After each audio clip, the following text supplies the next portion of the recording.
Okay, this is April 27th, 1 week later, and we're back to check on seepage. We're just about 150 feet past where we were last time, and this is seepage coming out of the hillside right where the creek curves. And you can see that there's flowing water, and it's flowing into a small marsh area and then into a bigger pond further over.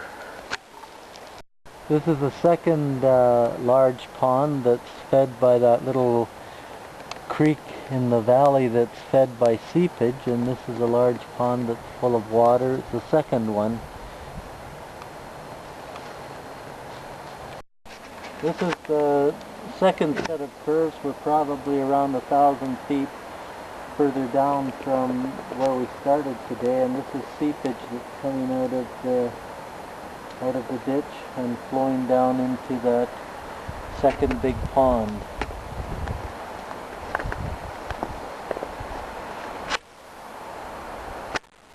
This is at a very sharp curve in the ditch, and just on the opposite side here is where the seepage is flowing out and flowing down into that second large pond.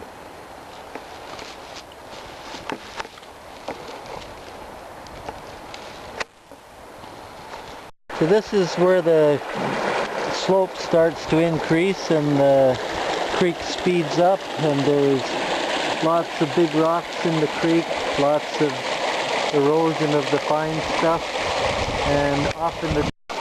Gotta change batteries.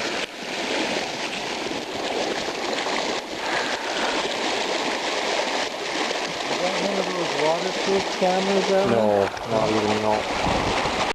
This is what the creek looks like when it starts to speed up and there's lots of erosion.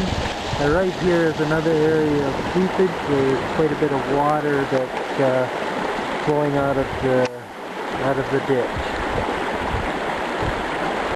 We're about 500 feet below the rushing water in a place where the creek flattens out and then does a hairpin, and then another hairpin, and right in that area, all the way along this bank, you can see that there's seepage through the bank, and part way on the other side you can see seepage as well, and then right in the middle is a flowing stream.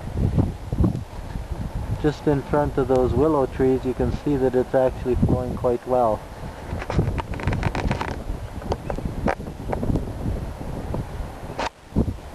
We're at the hairpin, and now we're looking back along the way we've come, and all along the right hillside here there's seepage, and here's seepage coming out of the hairpin, and it's flowing at a fairly good rate.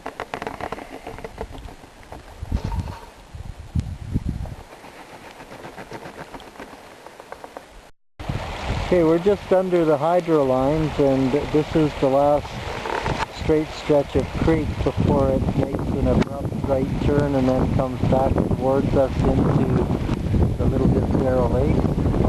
Off in the distance there you can see a sandbar, and then a second sandbar, and then there's a third sandbar just over here to the right under the hydro line. And it looks like they have about 3 to 4 feet more to fill up the lake so it's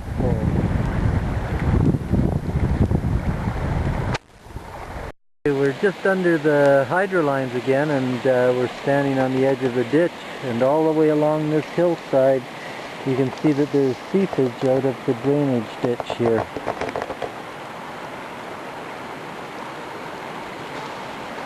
This is looking backwards under the hydro lines, and here's where the creek makes an abrupt right-hand turn. They filled in an old part of this ditch, and now the creek makes a turn to the right and then drops maybe 10 feet or so anyway, and creates all this erosion and different channels all the way over to Disdero Lake.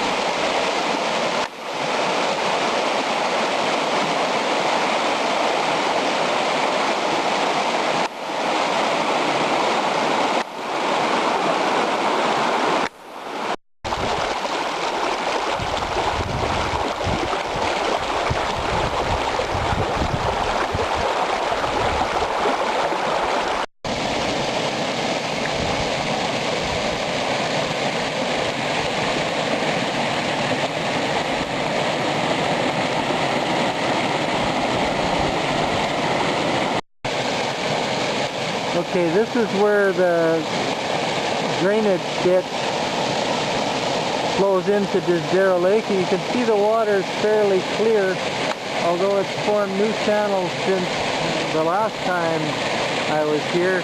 But what you've got right where it flows into the lake is a drop-off, and there's lots of erosion happening here that I didn't see the last time. You can see the water's all turning brown, and that the banks are vertical because they're being eroded. Now here's the edge of the high water, and we're showing where the existing level is now is about 3 to 4 feet at the most. Across the way, same thing. You can see where the edge of the water is now and where high water is eventually. Well, we've walked all the way around now, and up on the left is where the ditch is, just above those poplar trees. And this whole area is seepage from the hairpin turn all the way along up to the hairpin turn and then back this way. And this is how much water is flowing out after it's been saturated. And it's flowing into little Disdero Lake.